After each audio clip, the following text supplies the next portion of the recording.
plein cœur d'Osaka, la métropole de 3 millions d'habitants, se trouve le quartier général de l'Azumagumi. Cette famille yakuza passe pour la plus violente du Japon. Ce centre névralgique est surveillé 24 heures sur 24 par les gangsters. Les principaux leaders de l'organisation communiquent très volontiers sur leurs méthodes et leurs tactiques. Cela leur permet d'apparaître sous leur meilleur jour.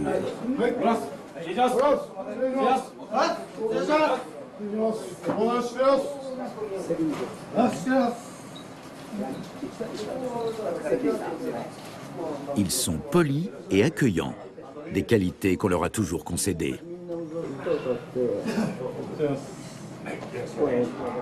L'Azumagumi publie régulièrement un journal qui s'adresse à ses membres et qu'on trouve dans tous les kiosques.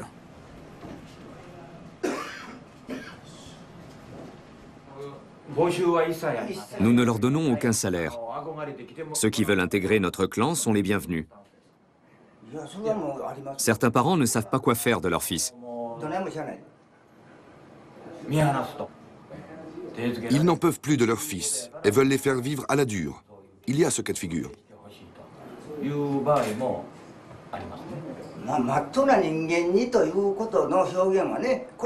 auraient voulu qu'ils deviennent des hommes sans histoire. Mais il n'est pas évident de définir ce que ça signifie. Le monde des yakuza a un côté humain. Les parents veulent à tout prix que leur fils conserve ce côté humain, même si leurs activités ne sont pas honnêtes. Ils se considèrent comme les sauveurs des âmes perdues. Au Japon, il est facile de se perdre et de ne plus revenir sur le droit chemin.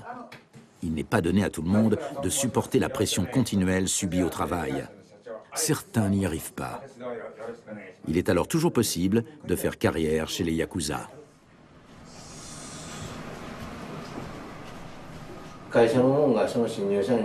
Dans une entreprise, lorsqu'un nouvel employé arrive, chaque salarié attend de lui des choses différentes.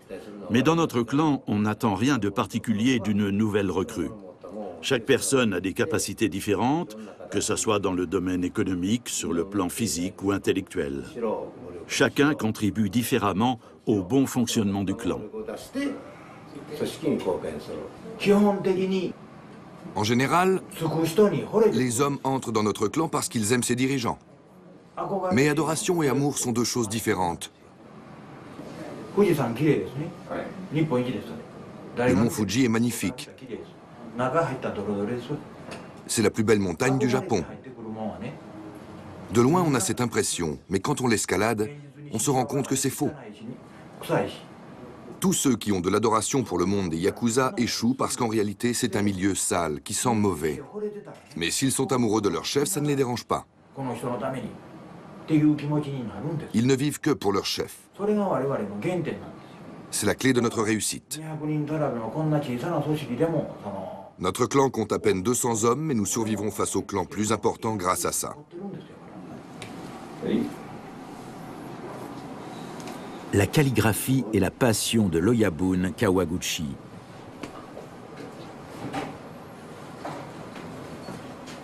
Il a découvert cet art lors de l'un de ses nombreux séjours en prison. Pour bien diriger la plume, la main ne doit pas trembler et il faut avoir les idées claires.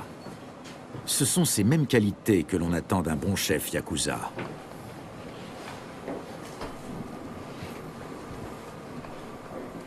Aujourd'hui, il dirige sa plume et son clan d'une main de maître.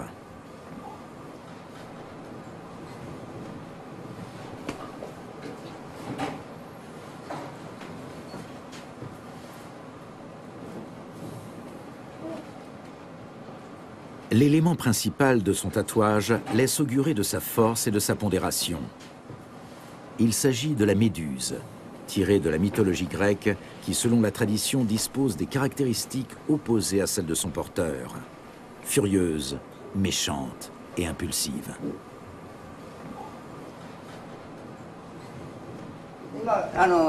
Ces hommes sont des hommes de service. Ils sont venus en renfort.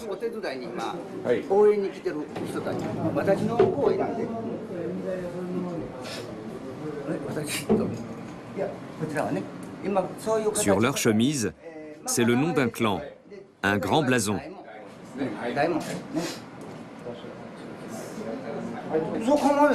Ce ne sont que des vêtements, c'est tout. Mais maintenant, afficher même un nom et un blason, c'est interdit. La hiérarchie militaire dans les clans yakuza est très semblable à l'organisation stricte des samouraïs.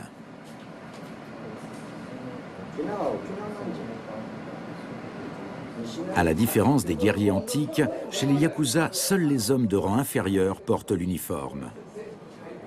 Le droit de choisir soi-même sa tenue se mérite.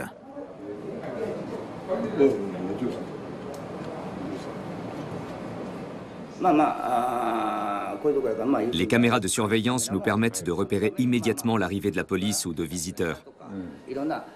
Cette pièce est blindée.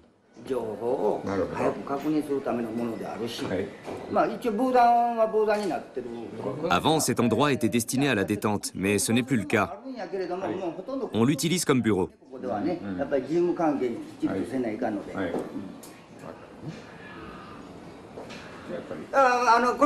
Ce jeu est là pour assurer une bonne entente générale. Ici, nous pouvons jouer ensemble. Les hommages aux anciens héros sont des éléments de décoration incontournables chez les criminels japonais, comme l'étalage de richesse et le luxe dans le bureau de l'Oyabun. Voilà mon tigre.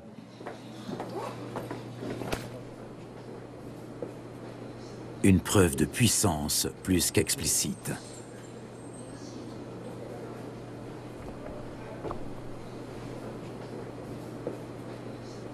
De nombreux jeunes yakuza rêvent de s'asseoir un jour derrière un tel bureau.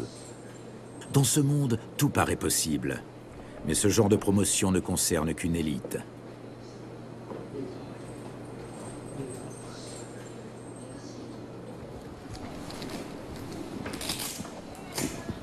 Bien que ces hommes en marge soient considérés comme la lie de la société, ils affichent leur puissance avec les symboles de la réussite sociale.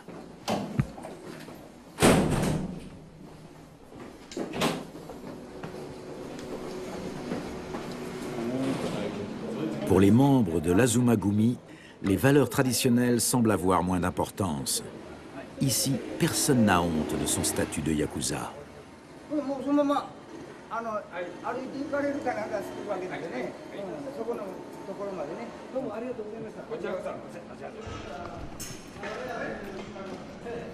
Ces hommes se sentent en sécurité. Ils sont dans leur ville et dans leur monde. Et selon eux, il n'y a pas de raison que ça change.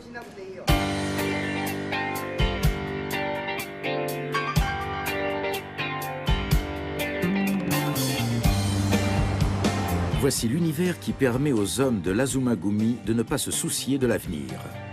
Le quartier chaud d'Osaka. Ici, la moindre transaction est menée et contrôlée par les yakuza. L'industrie du sexe, de la pornographie et de la prostitution génère des milliards. Dans l'ombre, les bandes de yakuza ne manquent jamais de prendre leur part. Un marché lucratif que les aimables membres de l'Azumagumi ont souvent dû défendre au prix de guerres entre gangs. C'est par ces mêmes méthodes qu'ils ont chassé le plus grand groupe yakuza japonais du quartier. Le Yamaguchi-gumi a dû se résigner et quitter le quartier chaud d'Osaka.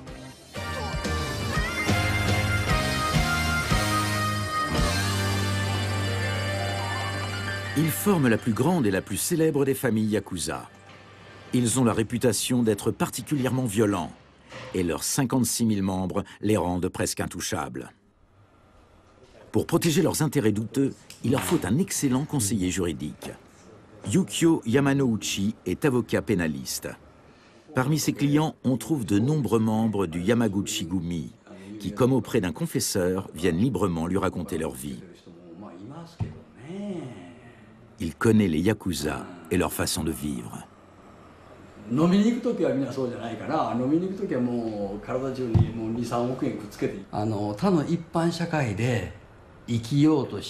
Si je résume la situation, les hommes qui choisissent de vivre dans le monde des yakuza ne peuvent pas s'entendre avec les gens ordinaires.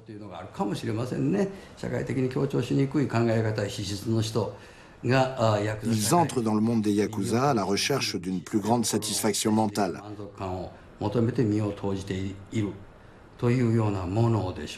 Les Yakuza travaillent dans la restauration, les bars, l'industrie du sexe, la construction immobilière ou la vente de terrain.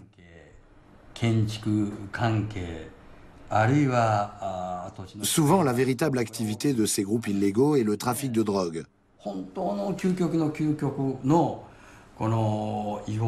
Mais au Japon, les Yakuza ne veulent plus ça. Ils ne veulent plus faire de trafic de drogue.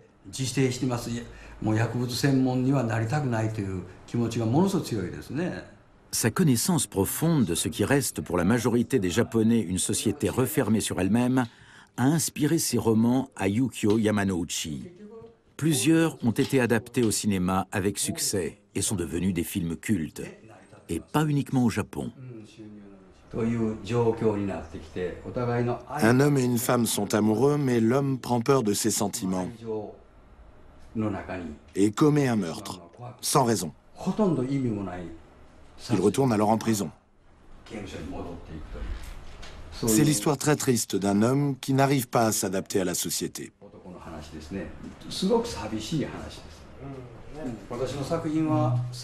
Mes histoires se terminent toujours mal.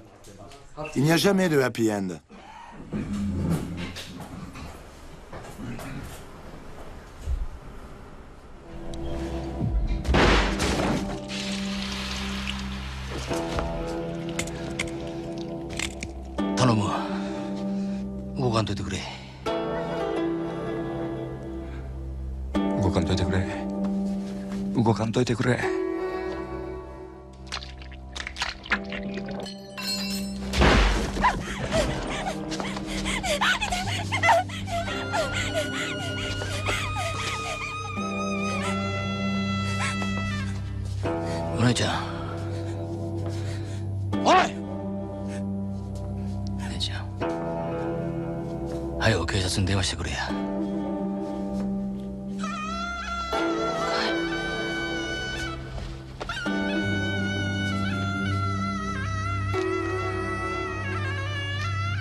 Tuer quelqu'un est la tâche la plus difficile des Yakuza. Personne n'a envie de le faire. Ils doivent tuer des gens alors qu'ils n'ont envers eux ni rancœur ni haine. Alors pourquoi agissent-ils ainsi? Ils n'arrivent pas à vivre dans la société et ne parviennent pas non plus à s'enrichir dans le milieu des Yakuza. Il ne leur reste que leur fierté. Ils veulent montrer aux autres qu'ils sont des hommes, capables de commettre un tel acte. Pour exister, par fierté, ils gâchent leur vie et se sacrifient.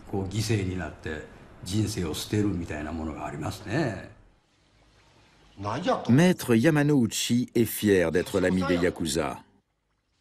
C'est pourquoi il n'hésite pas à jouer son propre rôle dans les films.